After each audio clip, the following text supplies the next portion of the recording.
Story 1. A blood-soaked Thanksgiving trip.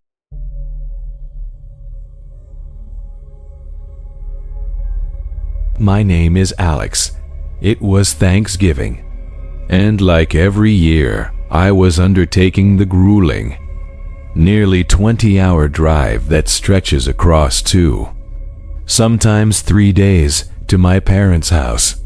My old sedan had swallowed thousands of miles of interstate highway, and I was used to the long, solitary nights, accompanied only by the headlights and the rush of the wind. The first day passed in the familiar blur of the interstate. The second day began with hope, but quickly dissolved into exhaustion.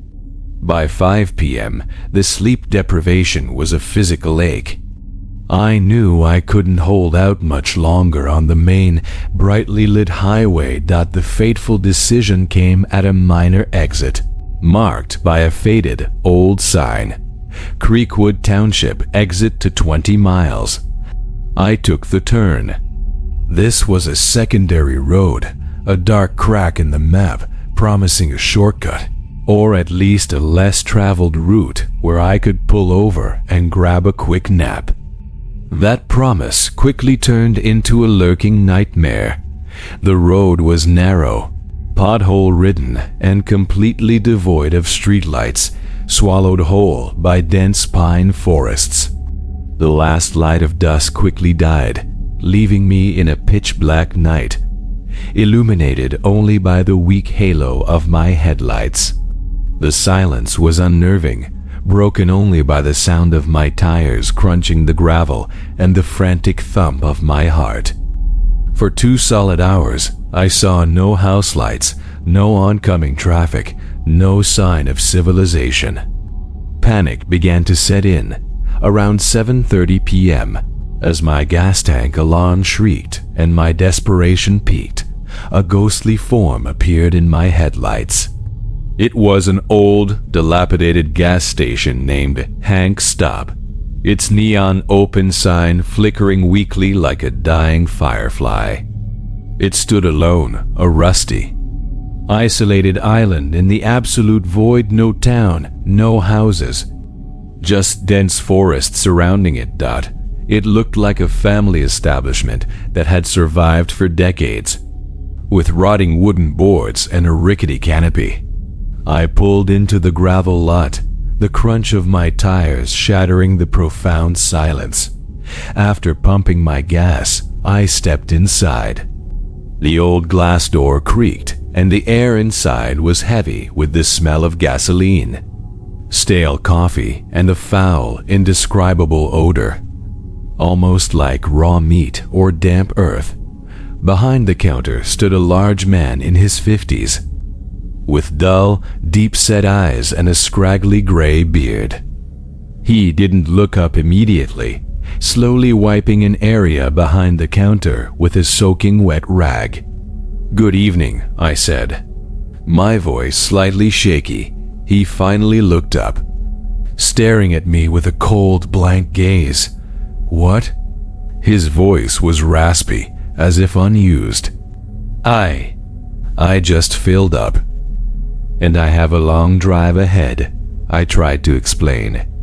"May I ask permission to sleep a few hours in my car in the parking lot? I'm too tired to drive." The man didn't answer immediately. He tilted his head, his cold eyes scanning me from head to toe. The silence stretched so long I could hear the wheezing of an old refrigeration unit. Finally, he nodded, a slow, reluctant movement. "Fine," he said. "But the station closes in 15 minutes. I'm leaving. You will be completely alone." He paused, then uttered the phrase that sent a shiver down my spine. "Are you comfortable staying alone overnight in a place like this? You know, alone in the deep woods?" The way he emphasized comfortable and alone gave me goosebumps. It wasn't a question of genuine concern. It was a veiled warning, or worse, a subtle threat. I felt deeply uneasy, a horrible dread bubbling in my stomach. But I was too tired, and this place, as terrifying as it was the only light source. "Yes, I'll be fine," I replied, trying to sound firm. "Thank you very much." I paid quickly and hurried out the door, the chime ringing with terrifying finality. I got back into my car, locked the doors carefully, and tried to sleep.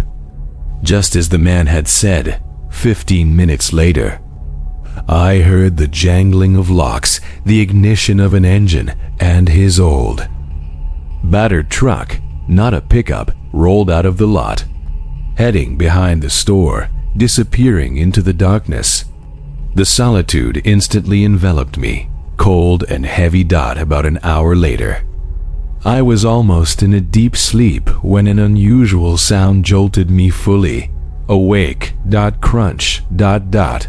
Crunch. It was the sound of tires grinding on the thick gravel, but it didn't sound like a normal car pulling in.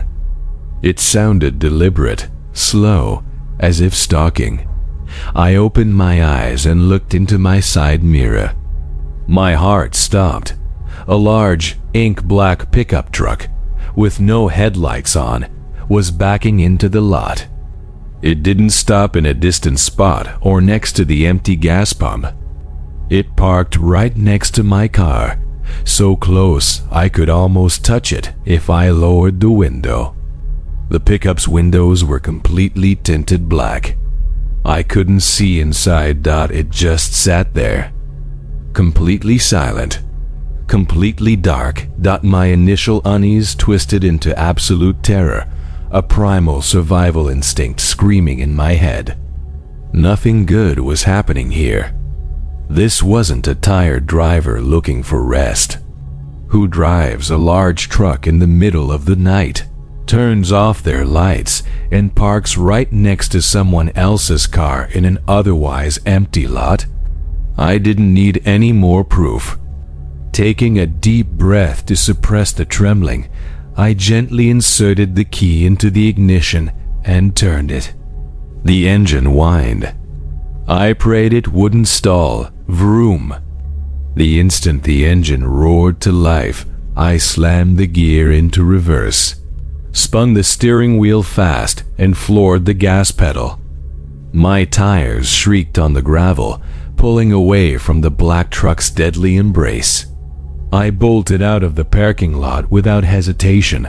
Not daring to look back, I drove maniacally fast down the dark gravel road, my palms slick with sweat.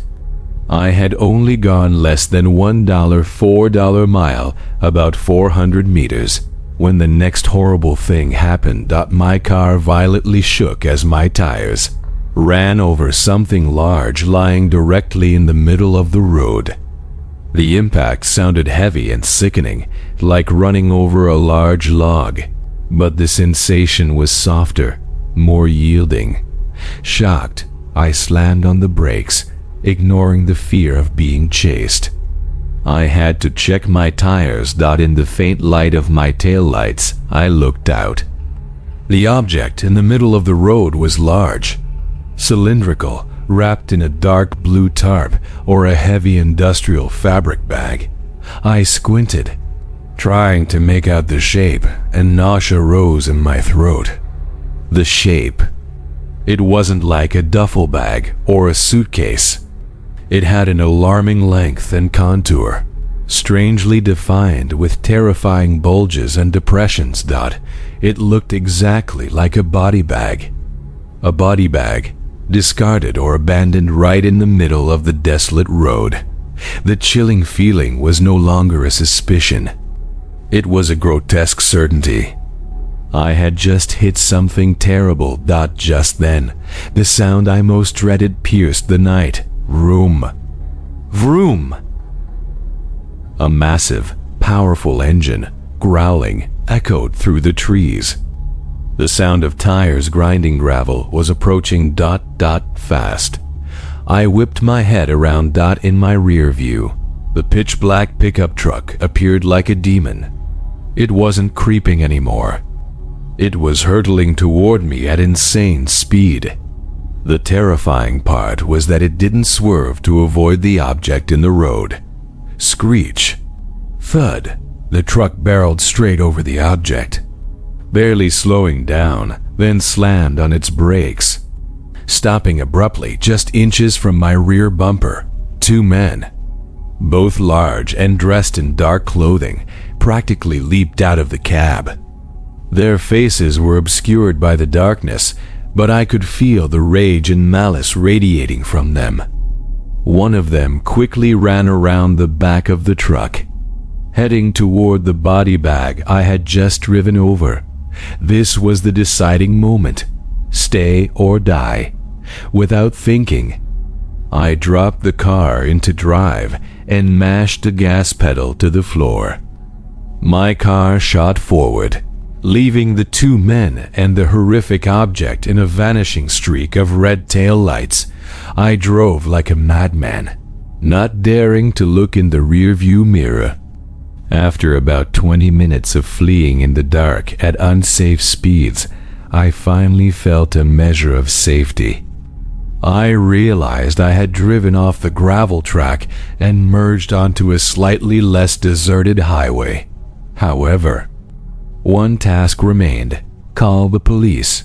I tried dialing 911, but the phone displayed no service, a chilling reminder of how deep I had been in uninhabited territory. It wasn't until I had driven another 10 miles that I found a signal bar. I called 911, breathless. I recounted the entire story: the gas station, the strange man, the black pickup, and the body bag I had hit. I provided the most precise location I could recall for the gas station and the gravel road. A half hour later, a police officer called me back. "Sir, ma'am," his voice was skeptical. "We dispatched a unit to check the area. They drove the entire gravel road you described and the gas station." "The gas station is there. Indeed, Hank stopped, ... But no one was there, no sign of anyone having just left, and most importantly," he paused, and the cold dread returned. Double quotes, ... There was nothing in the road. No tarp, no skid marks, nothing resembling a body bag or any large object abandoned. The area was completely quiet. I tried to argue, tried to assert that what I saw was real, but the officer's tone became cool and professional. He logged my statement as a case of mistake or driver fatigue. I ended the call, sitting by the roadside in absolute silence. I knew what I had seen. I knew the grotesque truth of that body bag and the two vicious men. That gas station, with the cold-eyed attendant, was not a rest stop. It was a trap, an outpost. They were waiting. They knew I would be tired. And the body bag, it was likely their latest victim, or perhaps an object meant to deter the curious. I drove the rest of the way without stopping, even when the headlights of any pickup truck in the night made my heart threaten to burst from my chest. To this day, every time I drive onto a dark side road, I remember the attendant's chilling face. He hadn't asked a question of concern, but a warning. "Are you comfortable staying alone overnight in a place like this?" I am never comfortable anymore. I know that somewhere, off the desolate, secluded roads of America, there are predators at work, and they miss their prey just barely. I couldn't prove anything that happened. And the fact that the police found nothing makes it all the more terrifying. It was cleaned up, quickly, thoroughly. What I ran over and escaped that night was not just an accident. It was an encounter with pure evil, and the ensuing silence was more frightening than any pursuit. The body bag vanished, and perhaps so did the people who dumped it, waiting for the next victim to take that fateful turn.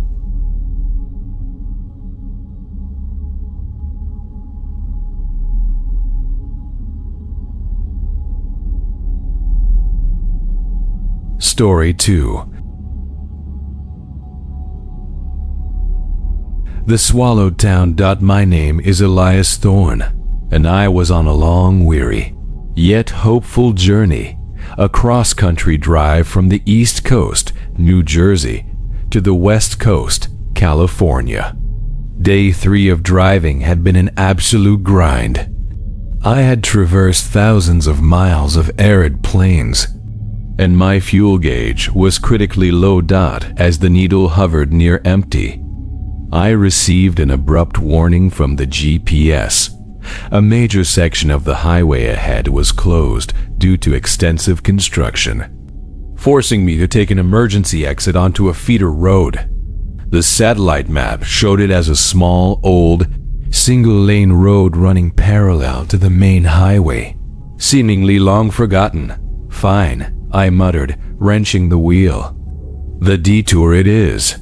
The road was unnamed, flanked by dry cornfields and rusty barbed wire fences. After driving for about an hour, a sense of deep unease began to settle in. The sun had completely set, and my visibility relied solely on my headlights. I had hoped this road would soon loop me back to the highway, but it only seemed to lead me deeper into the map's blank space. Just as I considered turning back, a faint cluster of lights appeared on the horizon. Salvation. As I drew closer, I realized it was a town, but not a normal one. It was a place swallowed by time. The town, according to a rusted, faded sign, was named Ethelgood, a name that sounded like it belonged in a Gothic novel. The settlement consisted of only about 15 to 20 buildings, sparsely scattered. They were not just old, but dilapidated. Windows were shattered, porches were collapsing, and paint peeled like dead skin. There were no streetlights. The only weak, sickly yellow light emanated from a single location, a derelict gas station, standing alone at the town's edge, directly across from a small, overgrown, abandoned cemetery. I thought, this must be Graveyard Street. I pulled into the station. It was called Quick Stop, a deeply ironic name since everything about the place screamed fatal slowness. The electronic screen on the pump was dead, and I had to figure out how to operate the ancient, dust-caked mechanical pump. While trying to figure out the archaic machine, I noticed another vehicle. It was a small, older ash-gray SUV parked at the pump across from me. It was fully loaded with luggage, a hard-shell suitcase, a rolled-up sleeping bag, and a distinct blue storage box, all piled up in the back seat and cargo area. Clearly another cross-country traveler, just like me, but it was empty. I looked around. The gas station's glass door was dark, and I didn't see anyone enter or exit. The station appeared to be completely unattended. I looked back at the SUV. All the doors were locked. No driver, no passenger. It sat there, fully packed, as if its owner had simply vanished mid-journey. The pumping process was agonizingly slow, as if the fuel were being drawn from an ancient well.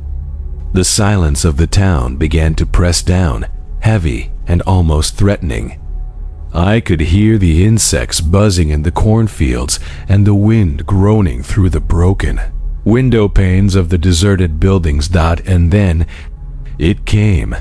A scream. It was a high-pitched, protracted, desperate scream of a man, emanating from somewhere deep within the town, perhaps a few hundred yards away. It wasn't the shriek of sudden fright. It was the howl of agony and a plea for help. I straightened up, my palms sweating profusely. What the hell was happening in Ethelgud? The first scream cut off. The silence returned, but this time it was pregnant with dread. I could hear my heart pounding in my ears. Then the scream repeated. This time it was closer.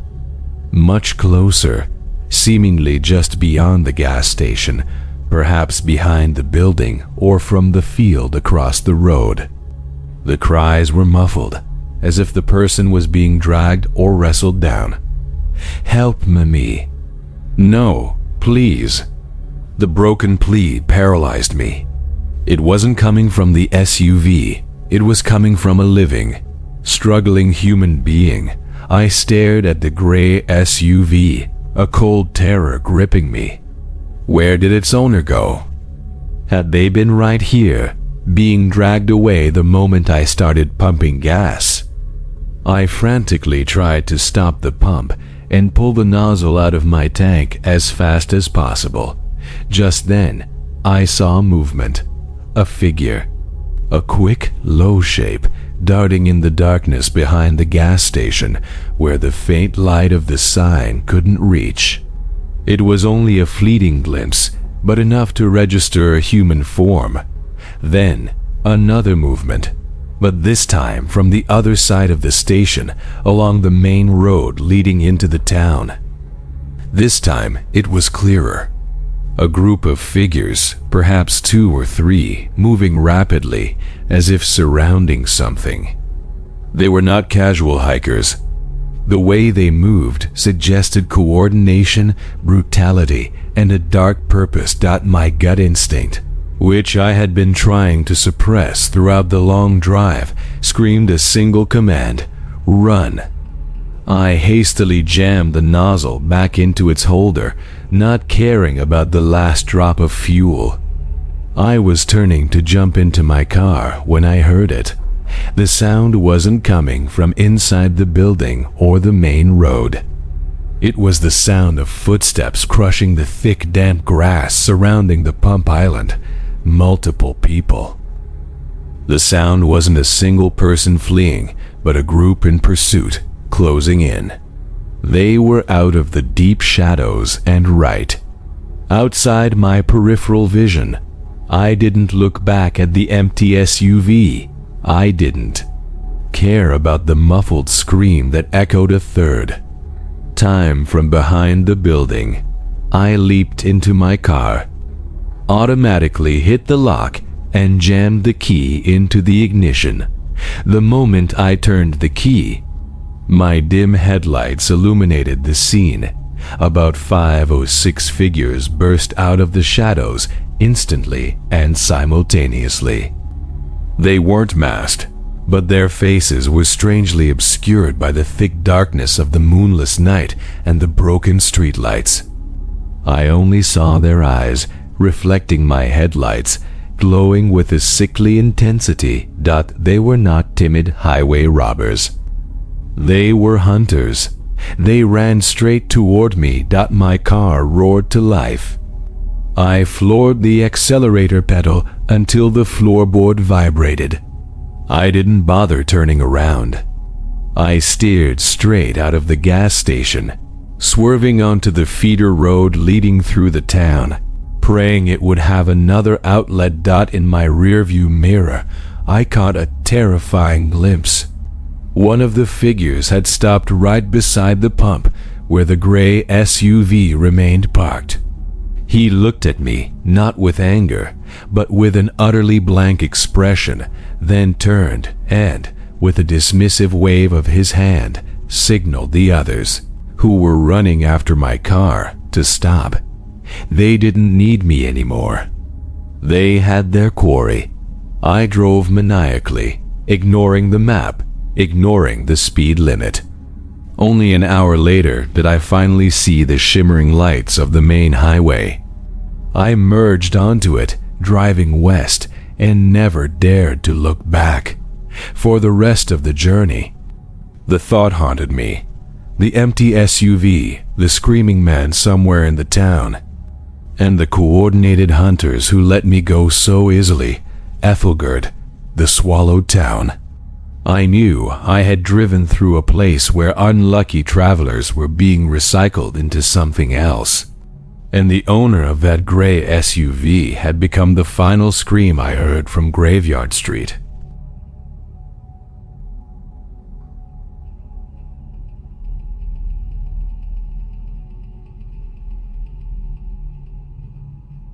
Story 3. Rest Stop. My name isn't 23 years old, and I was undertaking a journey everyone says is a rite of passage, a 2-week cross-country drive from the East Coast to the West Coast. My vehicle was a small, beat-up cargo van I had converted into a simple mobile room, complete with a fitted mattress in the back. The first day was a test of willpower. I had been driving for 14 straight hours, trying to push through 3 states to meet my mileage goal. By the time the clock hit 12 a.m., exhaustion had made my eyelids unbearably heavy. I decided to pull over at the next rest area. The GPS indicated a large, full-service rest stop, supposedly popular with truckers and families.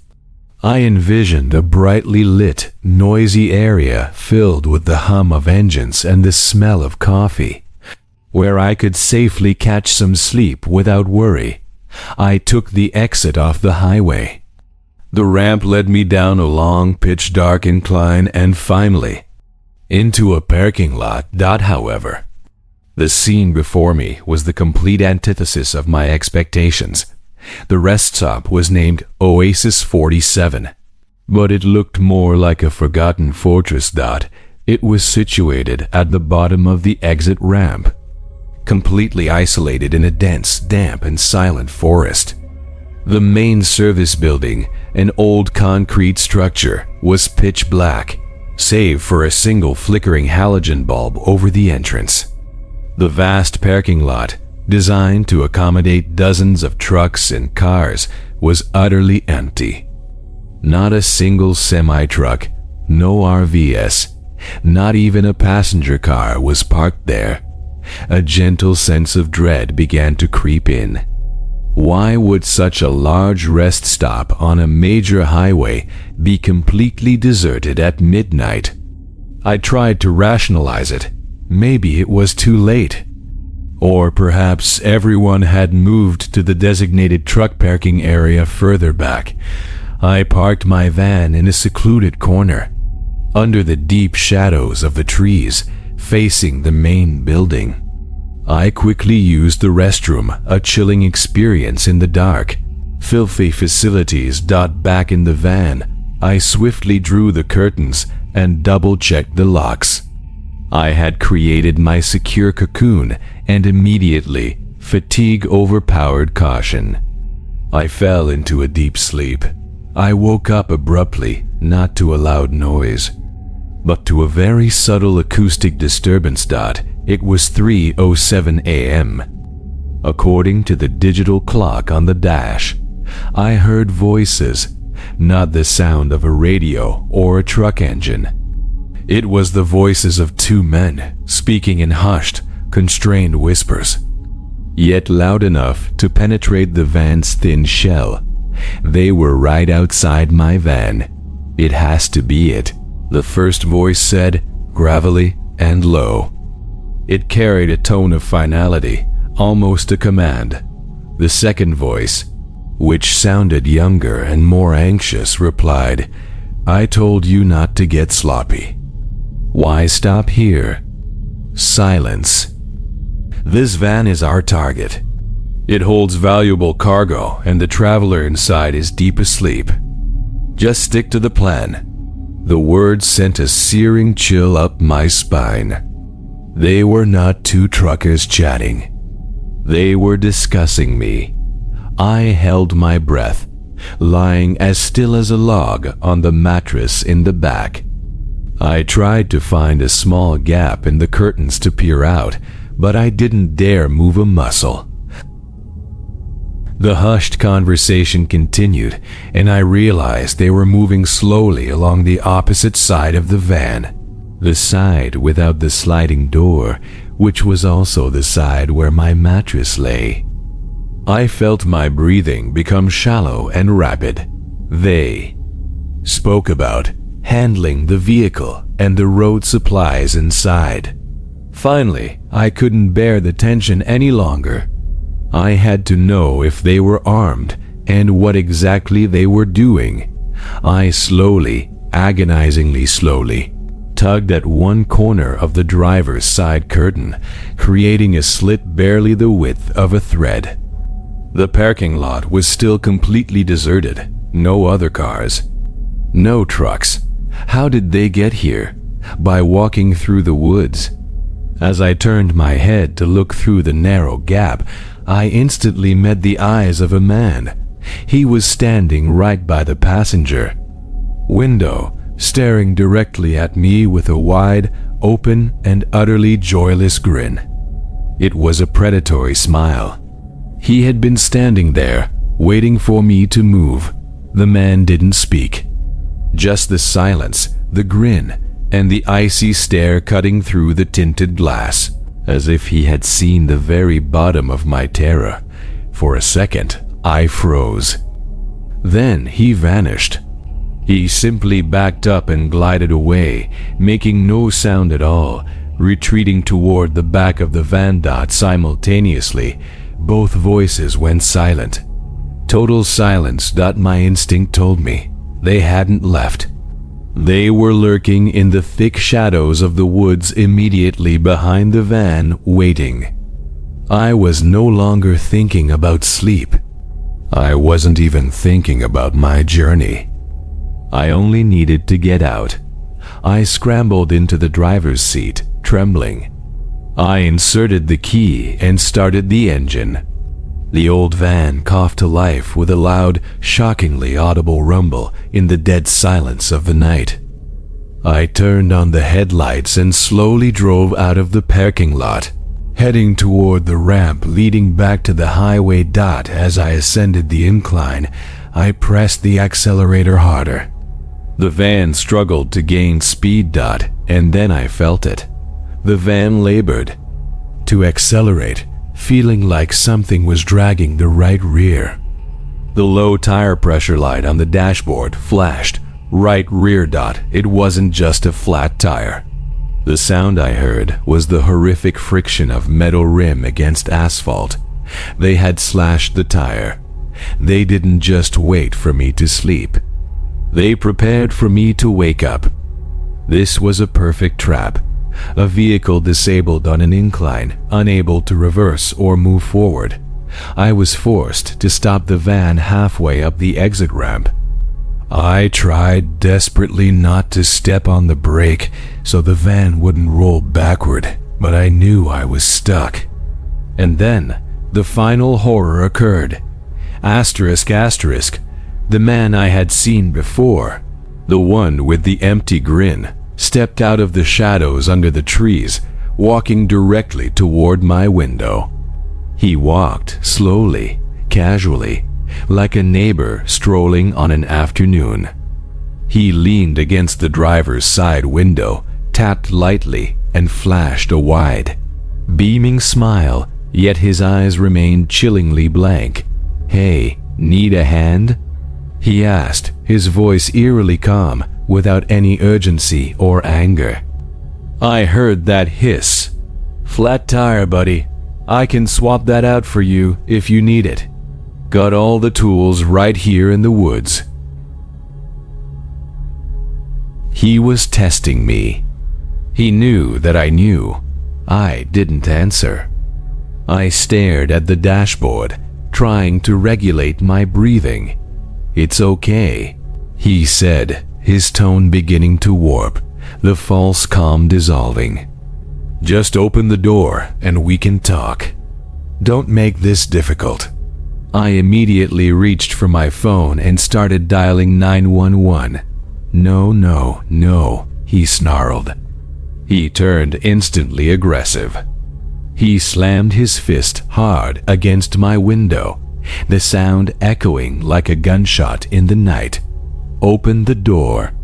He started forcefully twisting the door handle, attempting to break the lock, but I had the electronic deadbolt secured.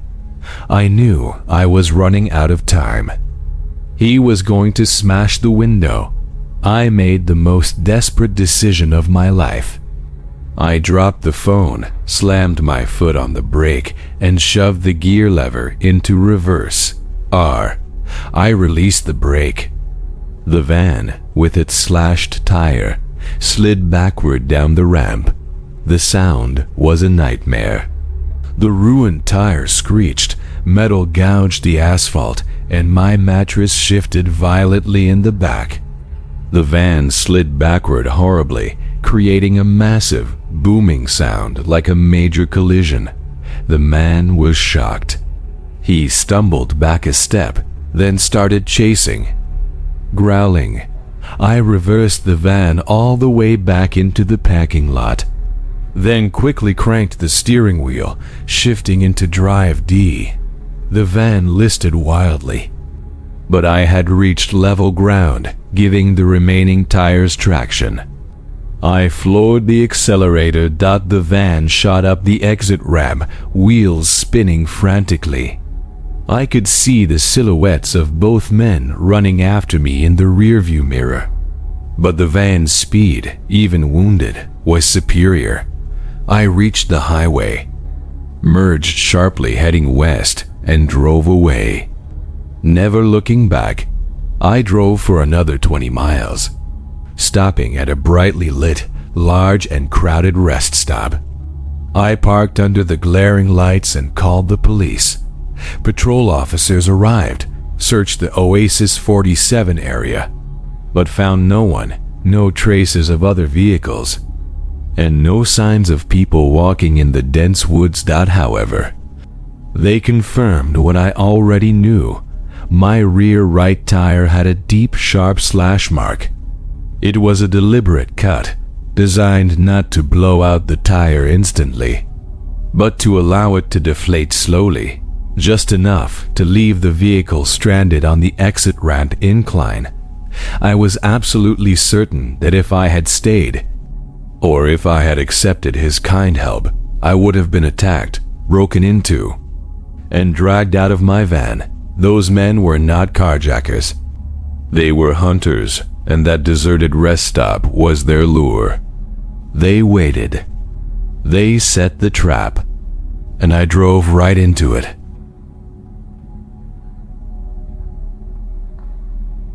And that's where the story ends. Thank you for watching and listening. I wish you a good night, and I'll see you next time.